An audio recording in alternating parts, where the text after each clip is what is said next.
What kind of mindset is required to be successful? What does success mean to you, first of all? Is success money? Is success fame? Or is success how you feel? Well, success is going to be a lot like beauty. It's going to be in the eye of the beholder. Let's take a look at the mindset of a millionaire, or the mindset of someone who is exceptional. I have found in my own journey that millionaires have many traits and qualities that are in common with other millionaires. I have found that millionaires typically have great habits, and their mindset doesn't allow them to focus on the problems, but they're much more solution-oriented. And sure, millionaires have had their ups and downs. They're very good at producing results. They get it done. Every day, the average millionaire in America is 52 years old. They created their millions through operating a small business. The average millionaire in America achieves $769,000 in a calendar year, yet has a net worth of $9.2 million. Contrary to popular belief, most millionaires don't live in mansions. Most millionaires have real estate and became successful through their own series of ups and downs. This is what keeps us And alive. millionaires stay in the game a lot longer than average people. They don't get as discouraged. You're on the Dark as Star coming average to you people. live from the island of They your don't dreams this whine morning, and complain because they're we're going to cover something very interesting. This one's millionaires are very good a at Q-tip. attracting great contacts That's right, and with this people that they can collaborate. episode of Q's Tips has to do with child rearing. And a lot of people don't understand what it really is about kids. Everybody has their own philosophy, but I'm going to give you a bit of an analogy that might help some of the people who are confused. It's kind of like the baby dog story. Anybody know the baby dog story? People say, what do you mean the baby dog story? Q, come on, what are you talking about?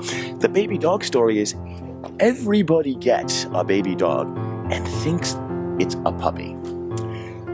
So, they get a baby dog and they think it's a puppy. So they let the baby dog get on the couch. They let the baby dog on the bed. They let the baby dog in all these places that you would never put a big ass fucking dog, which your baby dog is going to turn into. But when you look at it like a puppy, you never think that's gonna happen. You just see a cute little baby dog.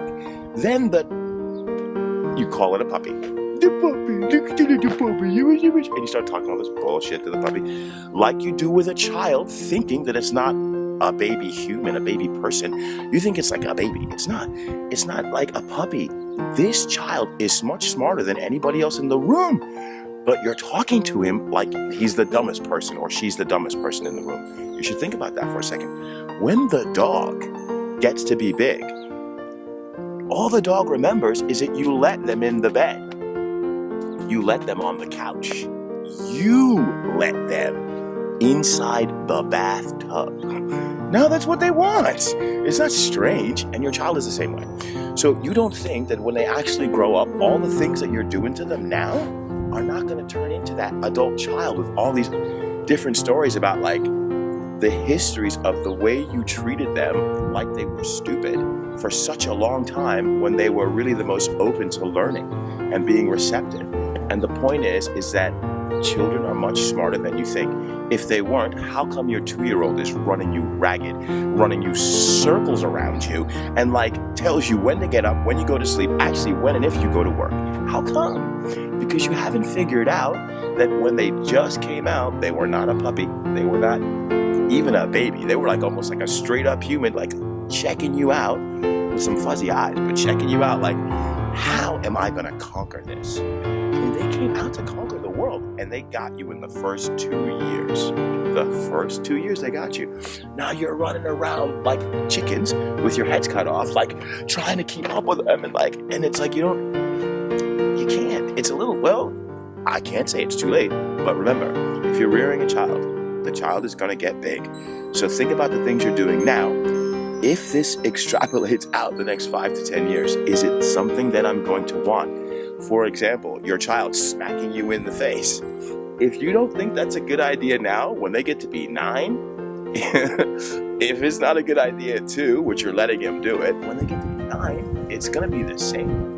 So many parents are dealing with kids that have these unruly problems that really started when they were much smaller, and they were saying, yeah, they do this, they do that, and I don't know why, and then progressively it just got worse. That's what happens. It's like weeding a garden. It's like growing a garden, because we're like plants, right? We are. We grow, we come from seeds. And the thing is, because we come from seeds, depending on the soil, depending on the fertilization, and depending on what you put into it, like the love, the food, and then the sunlight, that's how it's gonna grow. So feed them really great things that you hope when they become very great big trees, it produces really great fruits. Because like a baby dog, they're not really puppies. I mean, I thought about my son, and I can remember thinking, wow, this kid in the next 2 to 4 years is going to have a bigger vocabulary than me. And I know that. I know there's nothing I can do about it. Now he's speaking 4 languages. Me, I'm working barely on the 2 that I got. And how did he do it? Because this is what kids do. If he'd had 6 different influences from around, he'd be speaking 6 languages. That child is so intelligent, and we're treating them like the dumbest person in the world. They're not a baby dog. They're not a puppy. They're the smartest person in the room. They're the one who can take in more information than anybody else in the room. And they're doing it at this like hyper rate. And everything you do and everything you say, they're making all these movies and recording everything and thinking that's what I'm going to do later on. So remember, for the parents and the families that are out there raising kids, it's not it's easy or it's hard. It's what we got to do because we were raised. Enjoy yourselves. Have fun with it. And think about the fact that the things that you do now, when they get much bigger, that same thing is just going to kind of grow and extrapolate. And whatever seeds you plant, that's the fruit you're going to get. So there's a great quote that says children live what they learn. And it's either that or children learn what they live. But it's children live what they learn. You can check it out, go online.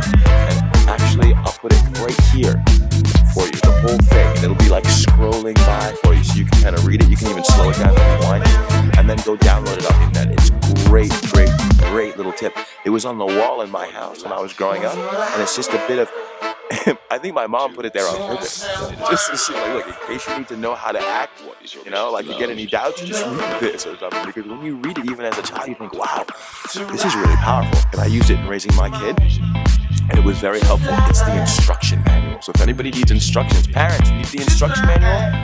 Children live what they learn. There it is right there. I'll put a link to it in the bottom, in the description of this video. And if not, right underneath right there, you can go and find it. Alright, this is Peter Rhino, signing out for Island of Your Dreams. Hoping you have a great, wonderful day with your family, with your kids, and with your puppies, your dogs. Peace out. Be the movie. Rishi, power for the people. No, I have to stay serious.